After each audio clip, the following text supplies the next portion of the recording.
sabihin nun? Na-expose sila sa virus, eventually, magkakaroon ng immune response, tapos doon, makukomplete yung immunity. So, ibig sabihin, they don't need the vaccine.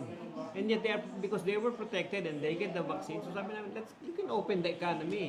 Kagaya Sweden, hindi naman nagsara ng economy, hindi sinara education, hindi sinara tourism, hindi sinara industry. Tayo, sinara natin lahat eh. Diba? Kaya mahirap na nga tayo, di lalo tayo maghihirap. Yun ang concern din namin dyan. Ano? Kawawa nga tao, walang hanap buhay. Diba? So sabi namin, merong solusyon, prevention lang. Hindi nga pinakinggan, samantalang dumating yung taon na yun, dumating nung October, ang Delta sumiklab sa Uttar Pradesh. Anong nangyari sa kanila? Nangangamatay sila. 30 ang daily new cases nila umaabot ng 30,000 a day. New cases yan. Sa Uttar Pradesh yan, isang estado, isang state sa India na may 241 million population. Pero earlier before that, nakausap namin yung mga doctor sa India o na Zoom meeting. Sabi ko, ang dami-dami yung ivermectin, ba't hindi nyo ginagamit? Sabi lang, ginagamit namin sa urgent. No, gamitin nyo sa prevention. Hindi pala nila ginagamit sa prevention. So, that gave them the impetus, the idea, and the impetus to spread it around. So, pinakalat nila sa Uttar Pradesh ang ivermectin. It is very cheap in India. No?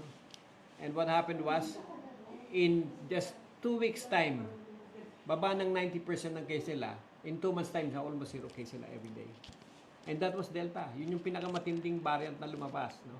We're talking about Delta here. No? So talagang ganun ka-effective. Tapos later on, ito na, 2022 na. Nung mga panahon na yun, sa discussion ko, sinasabi ko na noon, merong 6 mechanisms of action tong ivermectin. Imposibleng magpe-fail ito eh.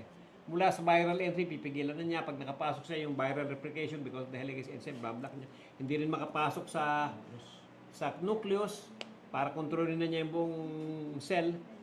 I-block din niya yung protein. Tapos, ipopotentiate pa yung interferon. Tapos, i-suppress niya yung mga cytokines, no? Yung nuclear factor kappa B particularly. Kaya hindi lalabas yung blood. Pati yung blood clotting, a-actionan din niya sa red blood cell, yung CD147 receptor na ina-atake ng COVID. So, sabi ko, ito talaga yung magiging champion. Pero, nung 2020, ni-review nila, ang mechanisms of action pa na ivermectin, umabot ng 20. Nasa journal yan, Journal of Antibiotics, no? Na with the 20 mechanisms of action, ito talaga ang gamot sa COVID, sa SARS-CoV-2 infection. No? Ang nakalulungkot, ang pinaburan nila, yung remdesivir. Kahit isang mechanism of action, wala kami nakikita. In fact, kung titingnan natin history ng remdesivir, nag-fail siya sa SARS-CoV of 2002. Nag-fail siya sa MERS-CoV, coronavirus nito, Middle East Respiratory virus, coronavirus, noong 2012. Ang tataas ng case fatality nito, nasa 11 tsaka 35% respectively, no? Yung case fatality rate. Bagaman nakunti na agad yun. Ito namang SARS-CoV-2 naman, 1% lang ang case fatality rate hanggang sa araw na ito. Pag ginawa natin yung mathematics, 1% lang. Kasi napakahina, mas malakas pa nga ang tigdas kung magdala ng kamatayan So, yun yung case fatality rate. So, sabi namin, hindi dapat nilabas yan, yung remdesivir, kasi maglilikha yan ng liver failure, kidney failure, bone marrow failure, pati lungs, kaya niyang bigay yung SARS, yung Severe Acute Respiratory Syndrome. So yung gamot, yun din ang nagdagdag ng kalagayan ng SARS na siyang binibigay mismo ng virus. Kaya sabi namin, marami talagang maling nangyari. At hindi kami po, ang totoo po, hindi kami tumigil na nagbabala sa mga tao. Yung Dengbaxia, seryoso kung sinasabi yun dahil mismong apo ko, nadali niyang Dengbaxia na yan, nadali, nagno-nosebleed. So meron pa nga dito sa mga hospital, mga tawag dito, express lane, Pero titingnan ko, hindi naman nila alam i-manage din minanage ko lang na high-dose vitamin C sa bahay, gumaling na hindi na nagbe-bleed. Ilang milligrams do? 50,000. 50,000 milligrams, narinig niya. So, meron pa mga, sa libro ko, dinidiscuss ko na noon, kung severe ang COVID, bibigyan natin, kung moderate, 50,000 ang intravenous vitamin C, kung severe, bigyan natin ng 100,000 milligrams of sodium intravenous, sa ugat na sodium ascorbate, vitamin C. And that was successful. Hindi naman gawa-gawa ko lang yun eh. Napatunayan ni Dr. Richard Cheng sa China eh, no? Sa Shanghai nung naggamot siya doon. Pulmonologist siya na Chinese-American yan, pero nasa Shanghai siya nung sumiklab ang pandemic noon. Napagaling niya, 50 with just intravenous vitamin C. And yet he was giving a much lower vitamin C, 25,000 on moderate and 50,000 on severe. Lahat gumaling. Meron din siyang na very severe. Lahat gumaling na 50 patients niya na mga talagang full-blown COVID.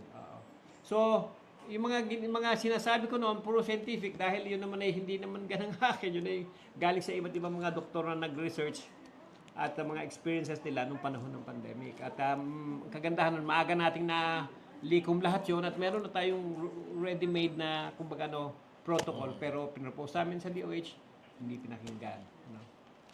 Okay, medyo napahaba yata yung explanation ko. Si Doc Aisha naman, kasi nung panahon ng COVID, yan ay may cancer.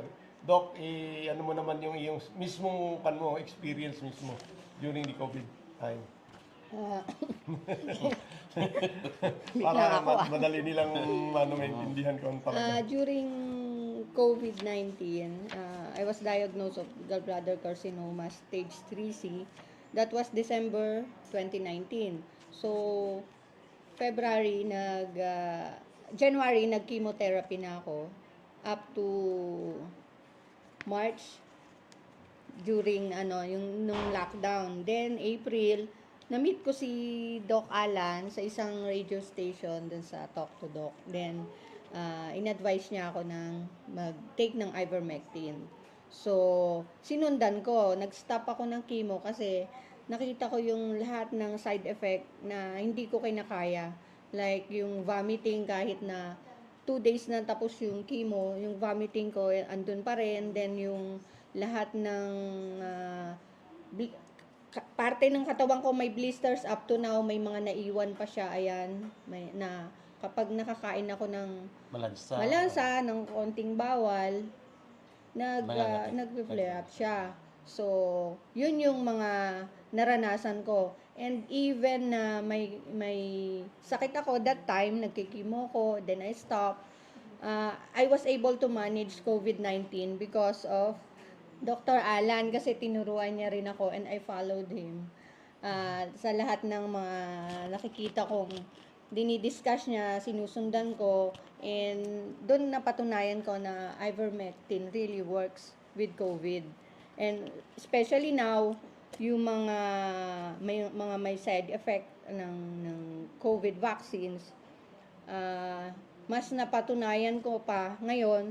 Kasi for me, every day is a learning day for me. Marami akong natututunan about ivermectin. Ngayon, kahit hindi ko forte yung cancer, pero yun na ngayon ang nahahandle ko. Mas marami po ako, 90% of my patients now are vaccine-related injury ang case. So, ang ginagamit ko lang po is ivermectin, high dose of vitamin C, and some supplements na kailangan. Different cases, different doses, but yung ivermectin still on high dose.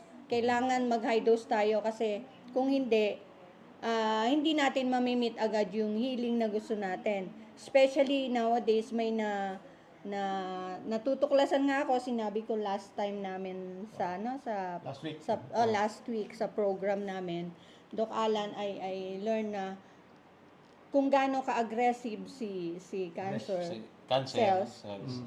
Ganun din dapat. Kailangan ganun din tayo. So I learned na every day mag-chelation for 7 days. Then merong parasite program to arrest yung mga parasite sa katawan. It's a 7-day din also na high dose of ivermectin. 6 capsules, minimum of 6 capsules a day, up to 8 capsules a day. Then mag-high dose ng vitamin C, then other supplements like vitamin D3, may calcium, lahat makikita naman natin kung ano yung pwedeng i-apply natin dun sa pasyente. So, nakikita ko na kahit paano, I cannot promise na maiitawid ko lahat ng pasyente ko, especially with the vaccine injury. Pero, nagpapasalamat ako dahil may ilan na rin naman po tayong naitawid. And yung iba talaga sigurong Late na. late na kasi sila yung merong turbo cancer. Yun yung mga mahirap. Vaccinated. Napakahirap. Actually, minsan nade-depress ako kapag nakikita ko na yung hindi ko siya maiitawid. Mahirap para sa akin kasi ang isa lang naman yung goal ko ang goal natin na Gagaling. gumaling sila. Maitawid natin sila dun sa risk na yon. Pero I still believe na kung talagang ibibigay sa akin na para mapagaling si pasyente, siyempre, yung nasa taas pa rin masusunod. Still, yung prayers pa rin ang ano natin, number one na dapat gawin. And especially, yun nga, ivermectin. Ako po yung magpapatunay na sa sinasabi ng iba na maraming side effects sa organs. Wala po kasi up to now, just recently I had my lab test na normal naman po up to now. For 3 Liver, years almost, kidney, liver, lahat. kidney, lahat. Yun po yung mai share ko during my journey nung pandemic. Linawin ko lang to ha. Noong time ng pandemic na yon, na may binubuno ni doktora yung kanyang cancer, stage 3 sa gallbladder. May 3 kilos siyang tumor, di ba, sa gallbladder. And he used to take 8 capsules daily for 4 months, and then 6 capsules daily for 4 months, then 4 capsules daily for 4 months. In that 1 year's time, of course, may vitamin C, Yeah. chelation at iba pang mga kanyan. Pero ngayon, cancer-free na po siya. And kung susumahin nyo lahat yung nainom niya nung isang taon na yon, ay 2,400 something yun na capsules ng ivermectin at 15 milligrams per capsule. So, proof na kalukuhan no na may side effect itong ivermectin. Ayan, si doktora, cancer-free na ngayon. 2,400 capsules plus ang nainom niyan sa loob ng isang taon. Even yung pasyente natin, si Tara, di Oh, ba? si Tara na sa yun, oh. Palawan. Sa breast Also, cancer yun yung last ko si Mrs. Rosco sa Cebu.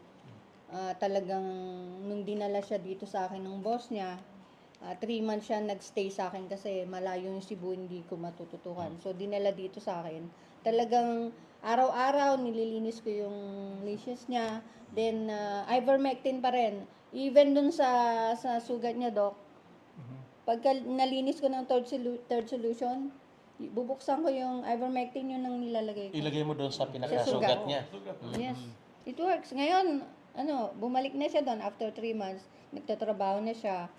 Nagsara na yung sugat niya, di ba? Nagsara na yung sugat. Maliit na lang. So, iniintay ko na lang. Maybe in 2 weeks time, ipapa-opera na niya para alisin.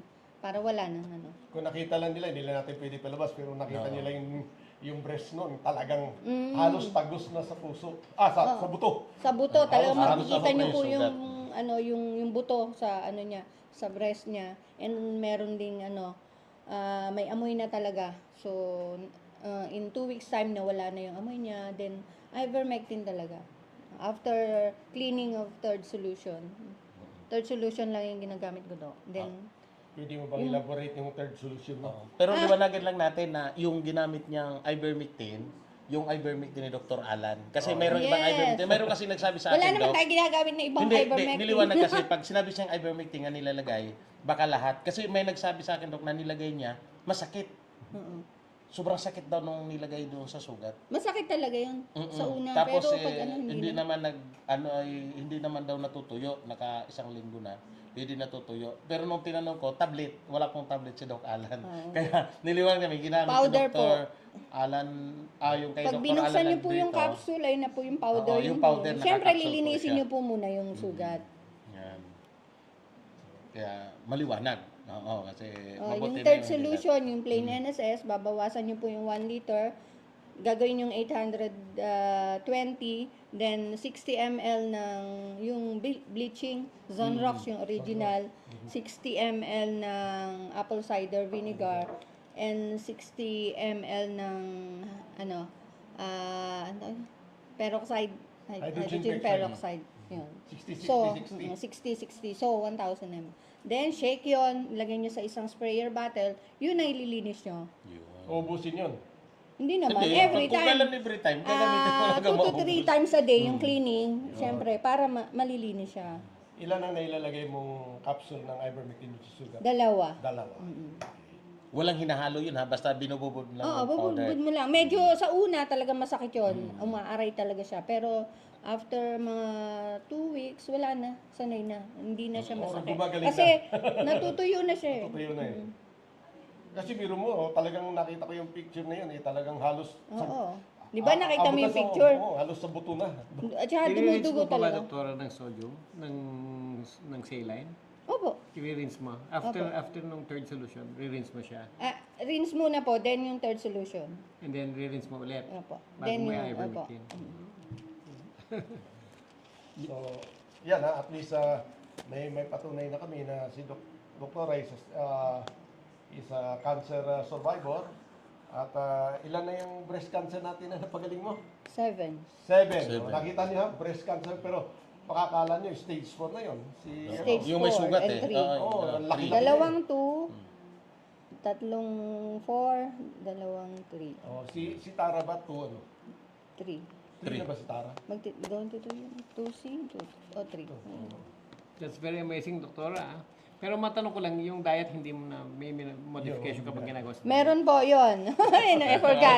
Mabuti, pinaalala ni Doc ha. Buti, kasi that time, nung sa akin ha, 360 degrees ang turn ko. Wala talagang meat, walang sugar. And healthy diet lang talaga. Pure steam vegetable lang for 3 months. Yun lang kinakain ko, steam lang. Kung mag-fish ako, very rare. Siguro once every 2 weeks.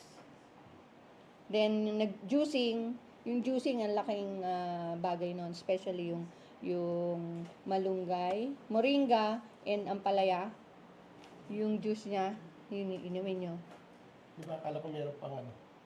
Yung ano yan? Yung isa naman, kamote tops, and mga moringa. Yung isa naman, iba-iba yung everyday, iba-iba yung Iniinom mo. Variety, no? variety. Mga leaves. Kasi para hindi ka Broccoli pa, di ba? Yung broccoli. may broccoli, gagawin mo namang smoothies yun. Smoothies. Broccoli, kamote tops, Pero para malunggay. malinaw lang ha. 7 yun. Smoothies pero walang asukal ha. Walang asukal. baka isipin niya, asukalan yung wala. Huwag po kayong mag-asukal kasi yan po ang vitamins ng cancer cells. So, malinaw na is Yung very iba, safe. kasi marami akong pasyente, minsan nagagalit ako kasi kino-compare nila, Dok, bakit sa ibang doktor, sabi nila kahit ano kainin ko, kahit na yung mga meat, sabi mo bawal. Sabi ko, di doon ka magpagamot. Hindi kasi po, para sa akin, kasi sinasabi ko yun, dahil yun po yung experience ko. Doon ako gumaling. So, yun po yung ginagamit Ina-apply ko mo. sa mga pasyente ko. Ina-apply ko po. Ngayon, kung sila hindi makakasunod, hindi ko po alam kung paano Oo, sila at saka gagawin sayang. agad. Sayang yung hirap. Opo, sayang yung time, yung effort, and syempre, Buhay. yung buhay, di ba? At saka, Doktora, tanong ko lang yung sa diet, puro steam vegetables lang, tsaka yung smoothie. Opo. Walang grains, rice, kanyan. Wala Walang po fruits, akong walang rice. fruits. After 2 months po, dun po ako nag-egg para source ng protein. Then yung tofu, yung mga ganun lang. Pero talagang vegetable. Babawal ba ang meat? Ibinabawal ko po talaga. Lahat po ng pasyente ko walang meat kahit ano. Ngayon, pag po nakakita na ako na medyo Okay papunta na siya doon sa paggali, pwede na. I started with organic chicken. Doon muna. Yun muna para Pero at least yung rice, wala po talaga. Wala pa rin. Wala po talaga.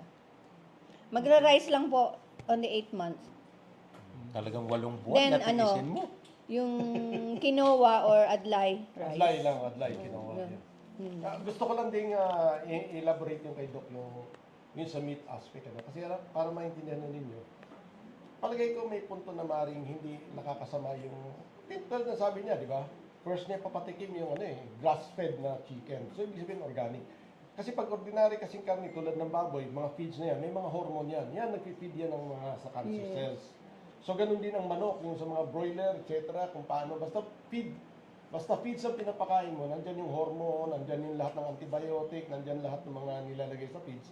Kung kaya, yan ang magiging isa sa mga nag-i-enhance ng cancer progress So, it's not just simply because it is meat, but because yung meat mismo, yung preparation yan, ay talagang nandun yung mga bawat na bagay na talagang mag-ano ng, nagkukos ng cancer talaga.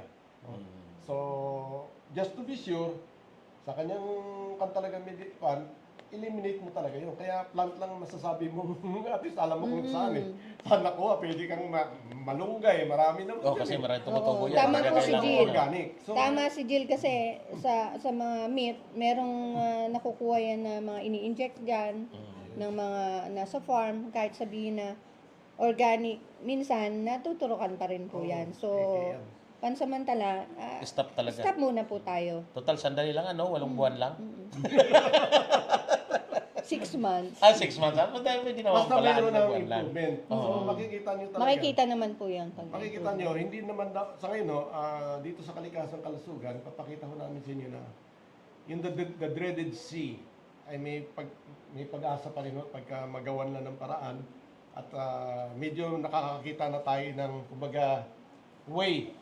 First of all kasi, nagsimula ito actually, hindi naman sa pag-ano, sa ivermectin dahil kay Doc nandito. Yeah. Ivermectin pa rin ang namin. Kaya makita mo sa protocol natin para makaliwanag lang. Tamang sabi ni Doktora. First week agad,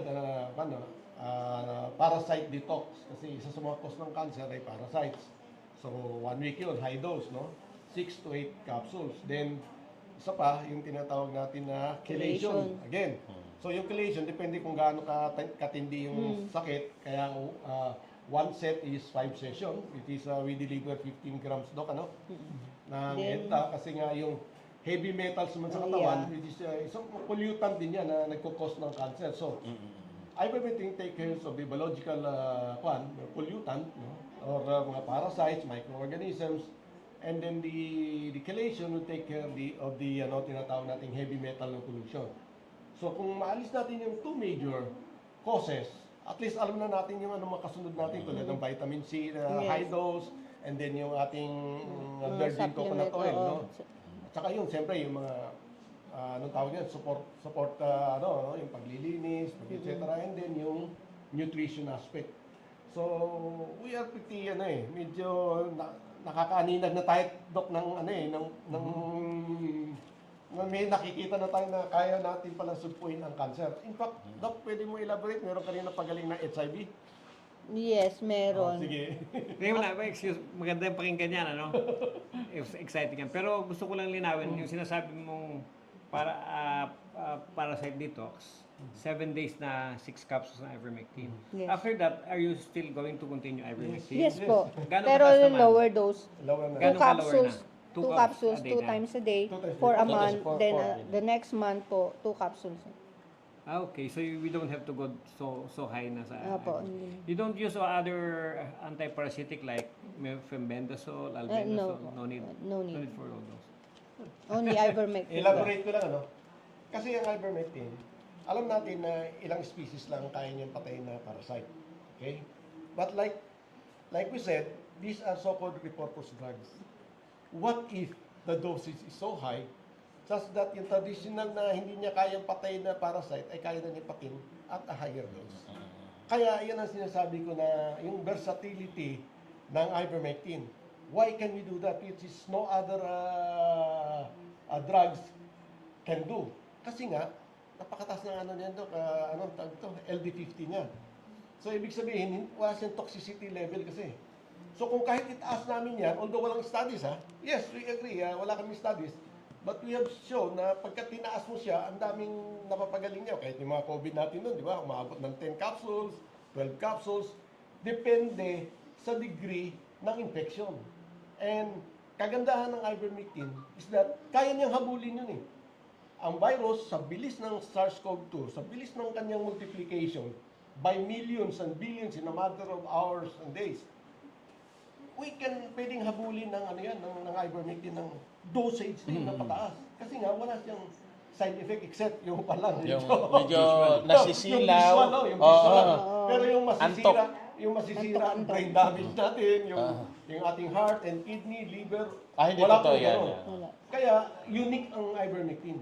Hindi po ito magagawa ng iba pang gamot. Kasi may limitation sila, may side effects sila.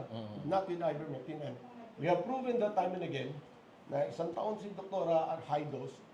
Hanggang ngayon, kami lahat, ako, 2, 4. Ako nga, kapag galing ako 3 sa years na hospital, tayo. pag marami, may pinupuntahan ako, minsan 6 eh. Si Oo, Doc Alan 6. yan, no? Isang parang masarap ang tulog eh. Oo, So, 6 ang ginagawa ko. Wala ho kaming mga brain damage. So, yun ang pinagkaiba ng ivermectin para lang matauhan na yung mga tao.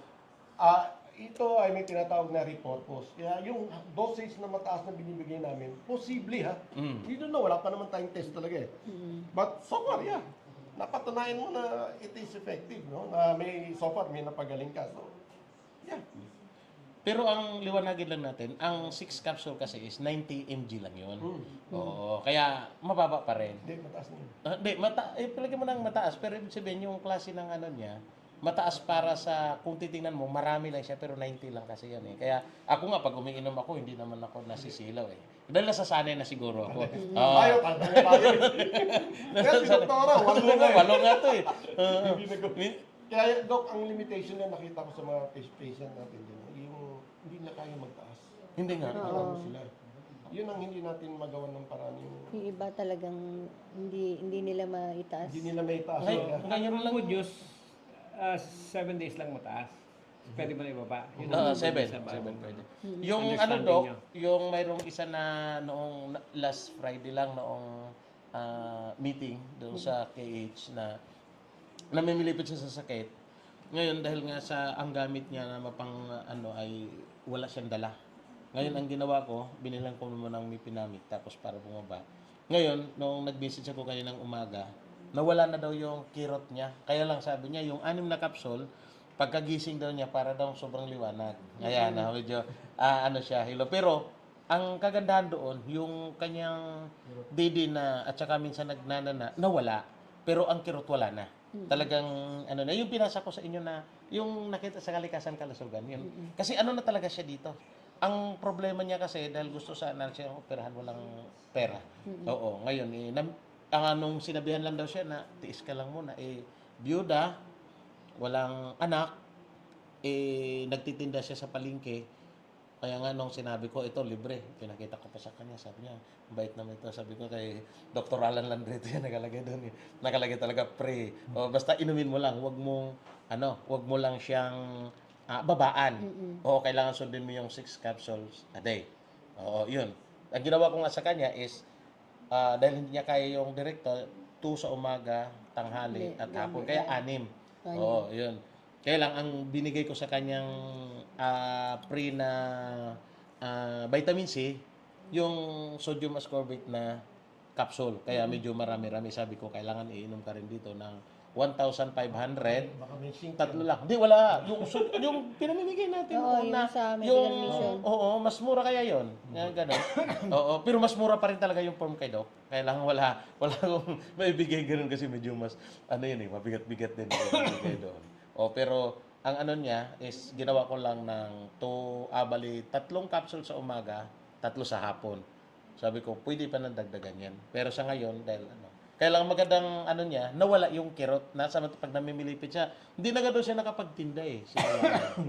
Ngayon, nakakabalik na naman siya yung tinda ng Kasi kawawa, tinapay yung tinitinda niya sa palengke. At saka wala kasing anak eh. Pioneer siya, Dok. Sa taga, Kasiglahan. At yan din ang balak na doon tayo mag medical mission. Vaccinated. Oo. Yun nga yung nagiging problema. Simula nung na-vaccine siya, ito di naman kami nag-ano sa vaccine talaga. Sinasabi lang namin na simula nung na-vaccine siya, doon lumabas. Ang naramdaman lang niya noon, may nakapa daw siya, Dok, na parang bukol. Oo. Nung na-vaccine siya, after 1 month, lumaki. Tapos kumikirot pa minsan-minsan. Kaya nung pinadiagnose niya, dahil wala naman siya ikikemo, wala siyang pera, in-stop na niya. Tapos nung ang tawag nito, yung pangatlo, booster, umitim. Yun yung niya, yun yung pinaka problema niya na malaki talaga. Kaya yun. Pero yung pagkakaroon ng cancer at may relate na sa vaccine, ako noon pa man sinasabi ko doon sa slide ko, it can be a late sequela of this vaccine. Maybe after 3 months lalabas na rin yan, no? pag sinabing late, pwedeng as early as 3 months. Pero late na siya. Kasi pag sinabing early, pagkabakuna within the first few weeks, yan na. No? Pag late, mga 3 months onward, lalabas yan. Kasi, theoretically, posibleng maging outcome dahil pinapakialaman na yung yung genome the human genome. Pag pinakialaman mo yan, especially itong adenovirus type of COVID vaccine, itong Janssen, itong Sputnik at saka itong AstraZeneca. Nilagay nila yung RNA doon sa adenovirus tapos yun i-deliver ng bacteria. No? Yun yung nangyari sa kanya. Ano lang yan ha? Ano lang yan? Konting...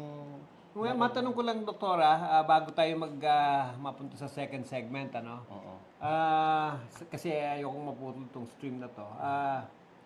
Yung vitamin C na binibigay mo, ilang milligrams na lang? Ibinaba nyo na? 25,000 po. Every day? Intravenous? Opo, intravenous. Daily man? Every other Every day? other day.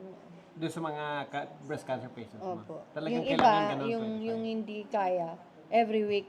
Pero kung as much as possible, dapat nga daily Pero syempre, yung finances naman.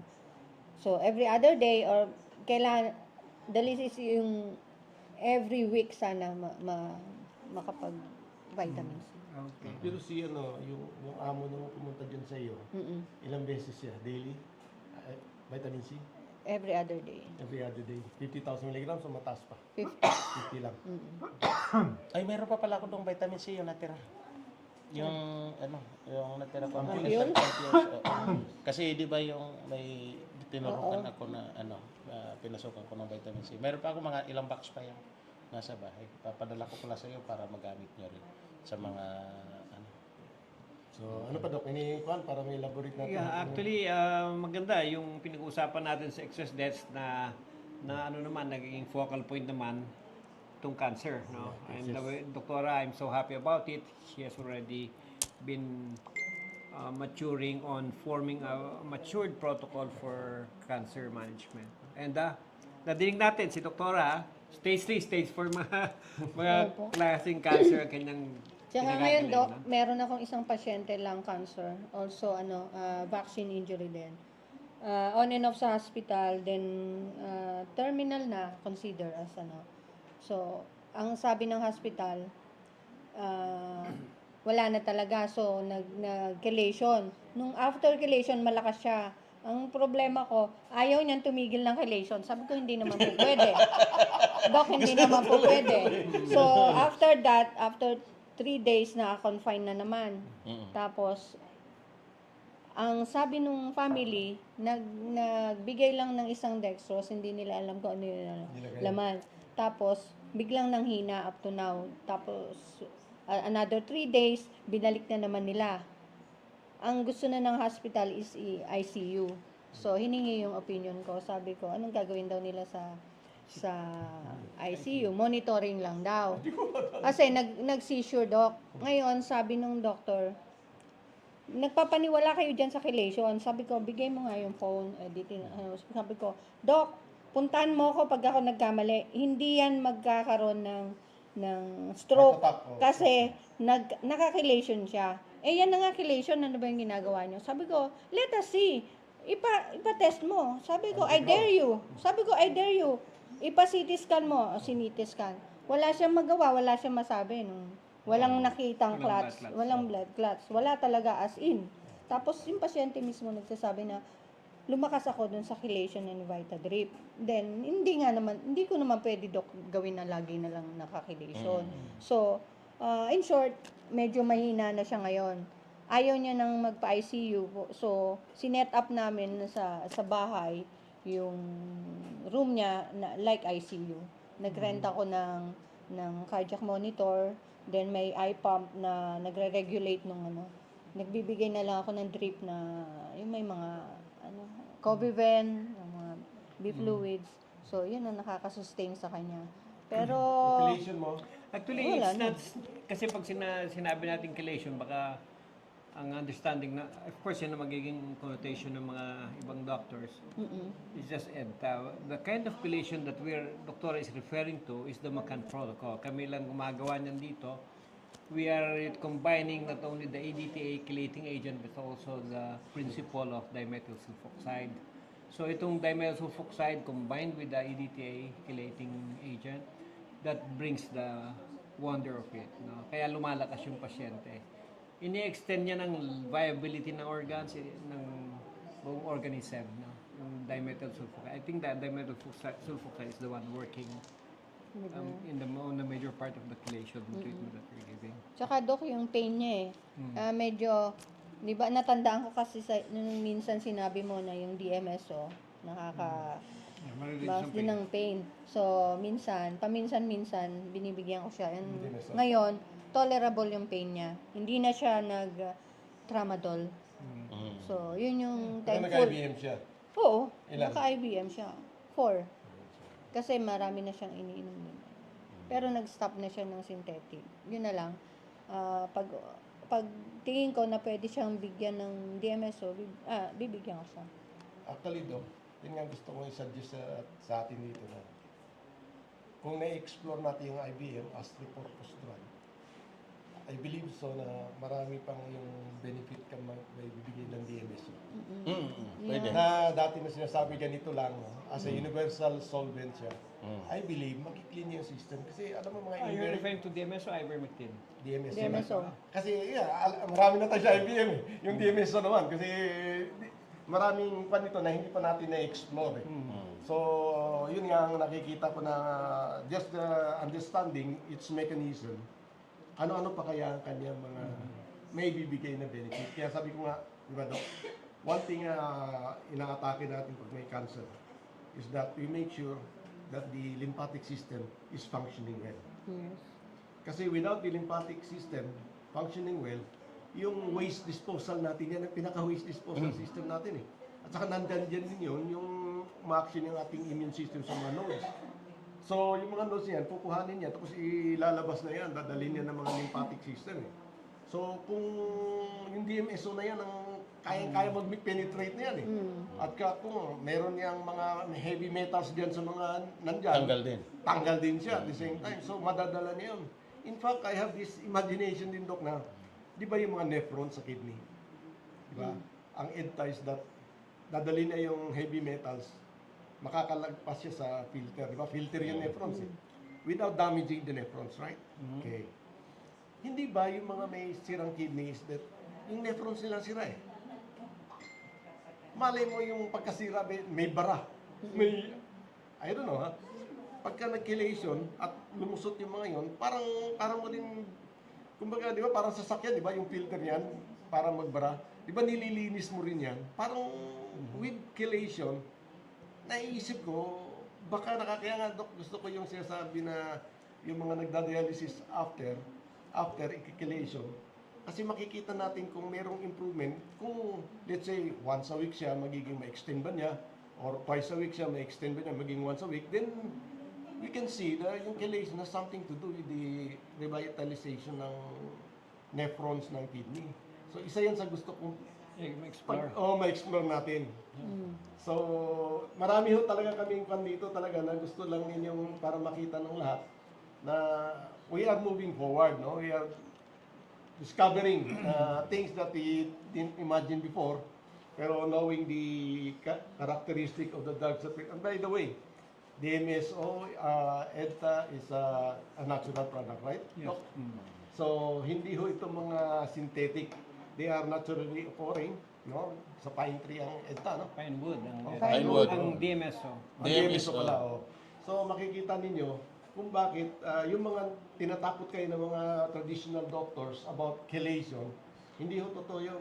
Kaya ang dami ho talagang wonders na magagawa ng chelation para din yung ivermectin na hindi pa natin na-explore. Baka yun lang din, partner, ang alam nila talaga. Yun lang abot nila ng isip nila na ganun lang yung ano ng chelation kasi hindi nga nila pinag-aralan. Kumbaga, hindi nila tinutuklas. Kaya kung anong sinasabi ng mga doktor din o mga ibang sinasabi nga lang, mga PSD na hindi naman talaga pinag-aralan para lang sirain yan. Kaya siguro, yun lang ang nasa isip din nila. Kumbaga, parang kabayo na may rinda dito, yun lang ang makikita kung anong Hindi, alam mo kung ibinibigay. bakit? Alam mo bakit? hindi kasi acceptable yan sa mga HMO eh. Ay, hindi talaga. Kasi nga, Oo. So, yan, malaking kabawasan eh. Malaking kabawasan nila. kasi yan ang problema ng mga HMO. Kasi karamihan ng pasyente, meron silang mga HMO. And hindi pwede yung hindi nila kaya na hindi nila masisingil. Yun nga lang ito lang ang limitasyon ng chelation na ito. But in terms of its You're potential, talking about the economics and the politics, yes. political aspects of it, no? We want to discuss the medical aspects of it. Ang medical aspects, nakita ko na yan. May concept, existing knowledge yan kaya may concept. But we have to have a good clinical experience on that. And my experience on the use of dimethyl sulfoxide and EDTA has been from 2005. That's nearly 20 years. That's 19 years. No? 19 years years. na. 19 years na. So, some doctors learned it from me, like Dr. Aisha. Sabi ko, kayo na, panahon nyo na yan. Ako, retiring no? You remember, this dimethyl sulfoxide has been one of the most persecuted drugs ever. In fact, it should not be called a drug. It should be called a principle. Kasi marami siyang, napakadaming magagawa niya in keeping the whole organ systems viable. No? Baka ma-reverse nga niya yung mga end organ damage. We don't know. These are yet to be discovered by doctors like Dr. Aisha. Aisha. Here, no? Yeah. So that's all I can say before we end our this segment. Okay. Okay. So, ikaw na. Oo, salamat Dr. Alan Lagritos minutes sa pa. inyong paliwanag. Salamat Dr. Aisha at May siyempre. second segment po ba tayo ngayon? Oo, mayroon. Siyempre, magpapasalamat tayo Tuloy pa. sa lahat. Oo. Dahil bangaman ito yung program namin sa anniversary, na second anniversary, mayroon pa rin kaming ibibigay sa inyong impormasyon na mas higit pa naming palawakin sa susunod na mga programa. Kaya lubos kami nagpapasalamat sa inyo at hinihingi pa rin namin ang suporta nyo na patuloy nyo pa rin kaming suportan sa pamamagitan ng panonood nyo.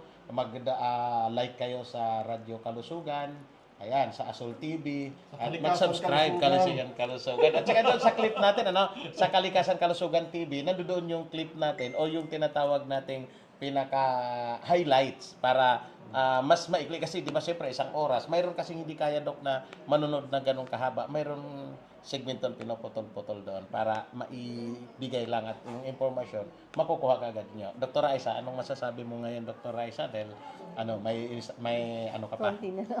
15 minutes. Ayun, Seconds. nagpapasalamat po ako dahil meron tayong Radyo Kalusugan, Kalikasan Kalusugan na nakakapaghatid po kami ng mga tamang impormasyon sa inyo na maaari nating magamit sa ating pamumuhay, lalo na po sa ating mga kalusugan. Kaya tune in lang po kayo sa mga darating pang araw. Salamat po. At saka hindi lang Doc lang dito. Yeah, nasabi ko na lahat. Hintayin natin mas marami tayong next one. information na pasisiklabin sa second segment. Okay. Partner? Okay. Kami magbe-break after this. Happy anniversary sa aming grupo at sana'y manatili kayo at palawakin pa ninyo yung kalikasan kalusugan pag-share nyo sa aming programa at na makatulong tayo sa mas nakakarami. Okay. Maraming salamat. Sa programang Kalikasan Kalusugan!